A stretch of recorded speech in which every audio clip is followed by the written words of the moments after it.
Welcome to Being Grandma for Beginners on the Roblox game Destroy Grandma. So you found the Roblox game Destroy Grandma and it's kind of fun, right? I love it. But it can also be absolute chaos when you're new and kind of hard to understand what exactly it is you're supposed to be doing. So let me, a top 10 player, explain the basics of being grandma as I see them when you're a beginner, or maybe you've been playing this game a lot as a toddler but find yourself praying when that grandma selector is moving that it doesn't land on you.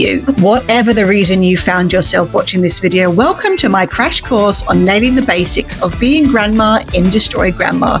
Ready? Let's go. But firstly, what is being the grandma all about? Well, the goal, complete all your tasks. That's it. It really is that simple of a game, and that's all you have to do. But if you're new, it can feel so overwhelming as you don't know where you're supposed to be going, what you're supposed to be doing, and there's these toddlers throwing all these crazy weapons at you. So let me walk you through the basics of how to get your tasks done. Part 1, what's on your screen?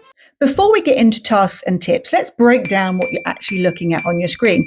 I play mostly on mobile, so some of these things might be a little bit off, but it's not too different on tablet or desktop. This might feel like a lot at first, but trust me, you'll get the hang of it in no time. So number 1 is the red health bar at the top of the screen. This is grandma's health. Every time a toddler hits you with a weapon, your health goes down. And when that bar hits 0, game over, the toddlers win. So we're trying not to let that happen. Some weapons hurt you more than others, such as a grenade doing far more damage than, say, a rock. So keep an eye on that bar every time you're getting hit. You'll soon get a feel for when the bigger weapons are coming your way. But don't worry, there are ways to top up your health, which I'll explain later in the video. Number 2, the running man circle on the bottom right. This is exactly what it sounds like. It makes you run, a speed boost button. Grandma naturally moves slower than toddlers because, well, grandmas do in real life, but pressing this gives you a short burst of speed. But it is short.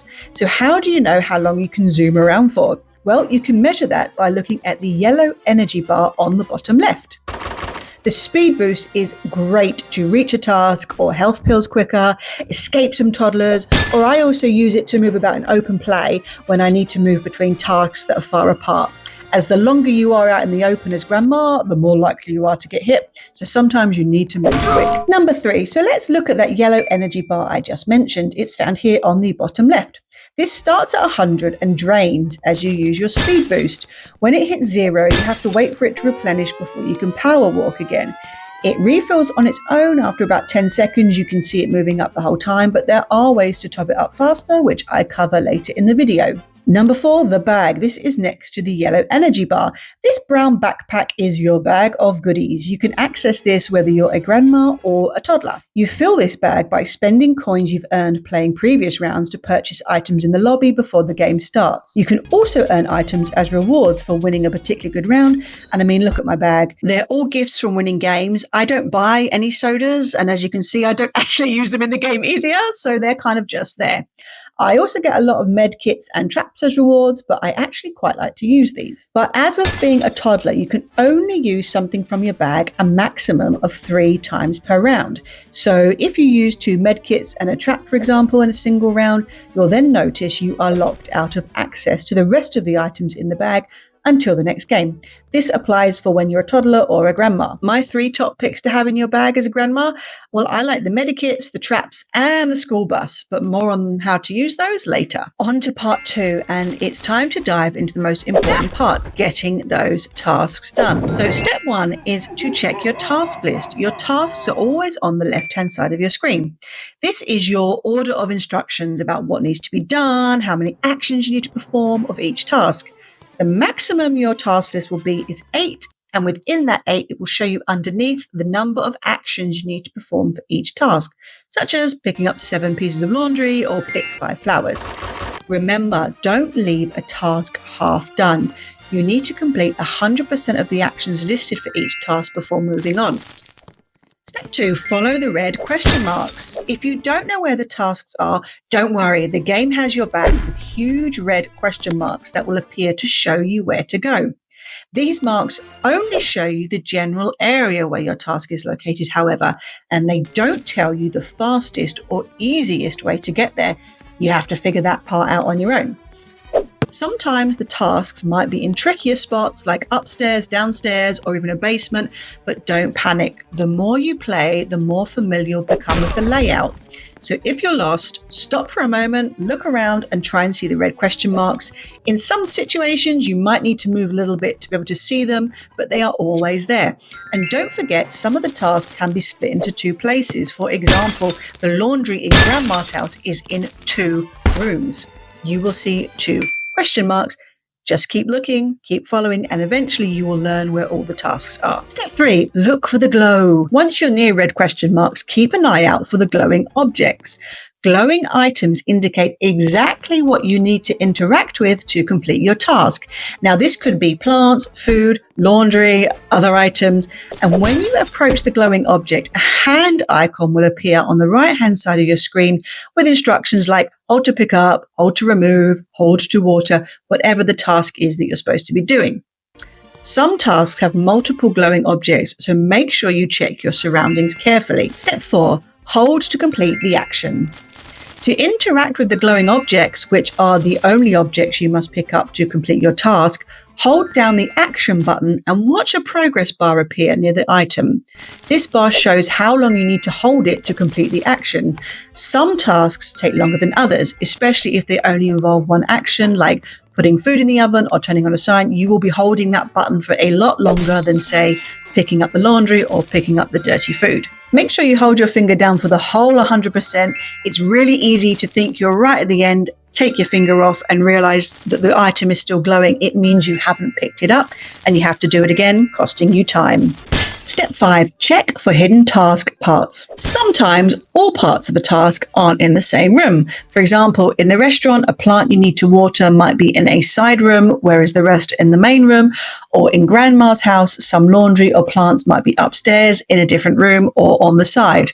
If you've completed most of a task but are still missing something, don't leave until you've double checked for more glowing items. Ask yourself, is anything else I can see glowing? Have I completed 100% of the task list on the left-hand side?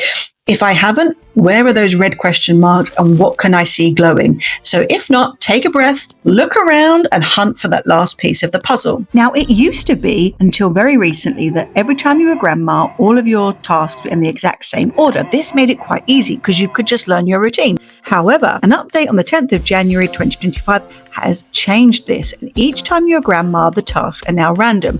This makes it even more important to practice. Make sure you know where all of those locations are, so no matter the order they're in, you know exactly where you need to go, what you need to do. And soon enough, you'll have your own Grandma routine nailed down. You'll be zooming through like a pro and the toddlers won't stand a chance. Part 3, resources to help you as Grandma. Grandma might seem outnumbered by those toddlers, but you've got plenty of tools and tricks to even the odds. So let me explain what you can do to help. Number 1, green health pill pots. The green health pill pots are your lifeline as Grandma. They replenish your health bar, which you can see at the top of the screen, and they are scattered throughout each location, and only Grandma can pick them up.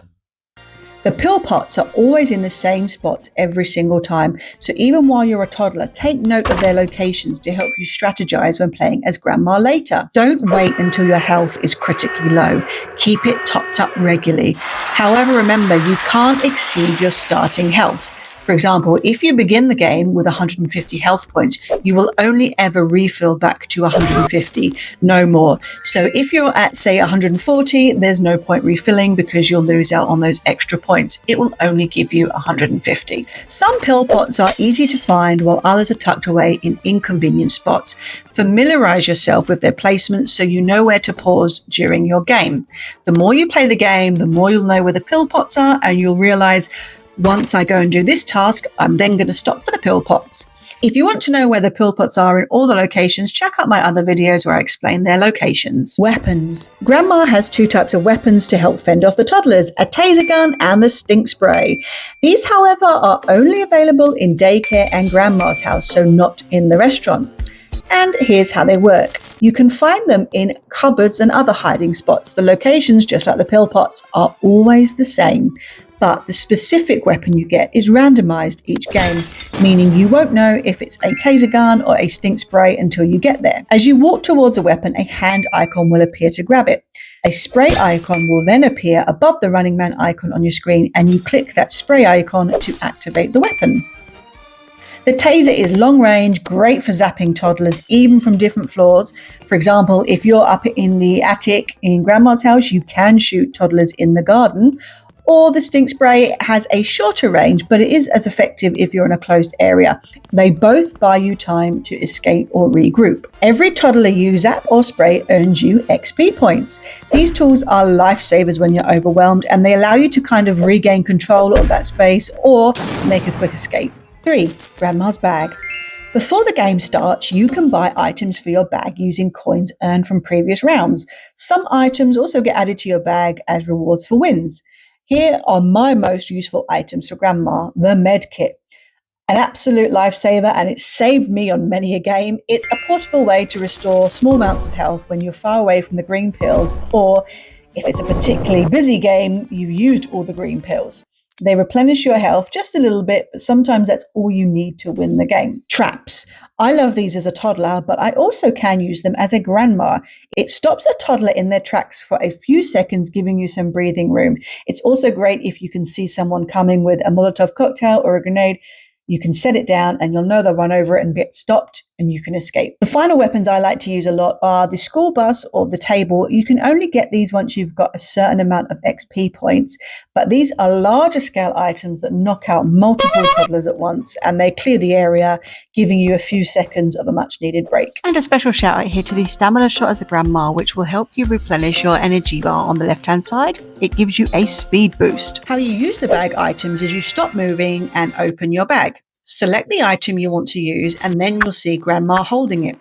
You then have to click again to activate it. If you're already holding something like a taser, it will drop to the floor temporarily while you use your bag item. Once you're done, you can pick it back up again. 4. Launching a toddler. Possibly one of the most satisfying tools in all of Grandma's arsenal is launching a toddler. Now, this lets you send them flying across the room, and it earns you coins and XP points in the process. If you've been a toddler already in Destroy Grandma, you will most likely have been on the receiving end of this already. And let me tell you, it's quite fun when you're grandma. Here's how you do it. First thing you need is close proximity. Wait until a toddler is close enough to you. When they are, a launch button will appear at the bottom center of your screen. Now, toddlers are fast, so the button might appear and disappear really quickly. It takes practice to press it at the right moment, but with enough games, you can master the timing. Using the launch creates space between you and the toddlers, giving you a few seconds of peace or an ability to escape. If you're lucky, you can launch them into an inconvenient spot like behind furniture or far across the garden, and this slows them down quite a bit. Launching is really good fun, and sometimes when the game sets you daily tasks, it will be punch a toddler or kick a toddler, so you can really go to town in some of your rounds with doing this to make sure you meet your daily tasks. So that's the basics, but here are some more tips for how to be a good grandma. Don't get distracted. Now, it's easy to get caught up in chasing toddlers or seeking revenge or going crazy with the kicking, but don't let that put you off doing your tasks. Launching toddlers is fun and it's really satisfying, but if you go too far out of your way to track them down, like climbing into tree houses, the garage roof, or going into the sheds, you lose precious time and become an easy target. Stick to your path and only stop to defend yourself or have a bit of fun when the opportunity naturally arises. If you do want a toddler kicking spree, my advice is to wait until you're in small areas like in Grandma's house, the basement, or one of the bathrooms, in daycare, either in the toilet or in the office. In the restaurant, there's an upstairs office or the little side room in the kitchen where the green chest is. These are tight spaces, and toddlers will always swarm in there. And this gives you the perfect chance where you can launch like the same toddlers 10 to 15 times in rapid succession. And you can kind of get your kicks in and then go back to work without going off route. Practice makes perfect. As basic as it sounds, the more you play, the better you'll get. Even when playing as a toddler, use it as an opportunity to study the map layouts and memorize item locations. This will naturally improve your confidence and efficiency when you're grandma. Wrong turns happen. Don't stress out over them. Keep playing and you'll start navigating the rooms without even thinking about it. Use the screen to your advantage. Stay zoomed out as much as possible and take full advantage of your field of view. As you walk, constantly scan your surroundings by looking into windows, looking behind you and around corners, as well as listening for what other actions are happening. You can hear the chests being opened, you can hear locks being opened, you can hear bombs going off. And if you hear that, it means either there's a big weapon coming your way, or if you hear an explosion but don't feel it, somebody is misfired, and that's really good for you as a grandma.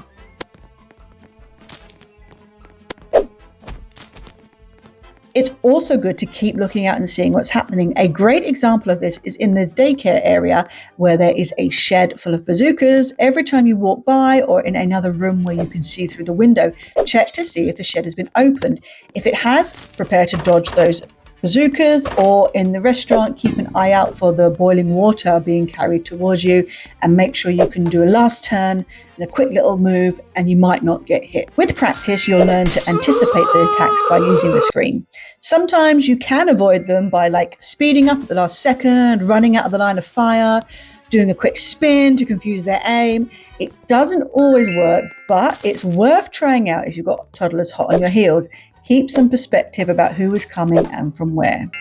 Another tip would be to stay calm, focused, but still have fun. Even if the toddlers are chasing you, or it feels like they're all on you, or it feels like you've got no chance of winning, just prioritize finishing your tasks. That's all you have to do. You're not always going to win, but keep focused on the tasks. I would say the main advice to beginners is to please just have a go.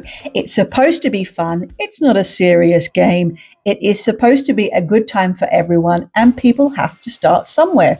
All you have to do is keep playing to build your confidence, and don't get discouraged if you don't win.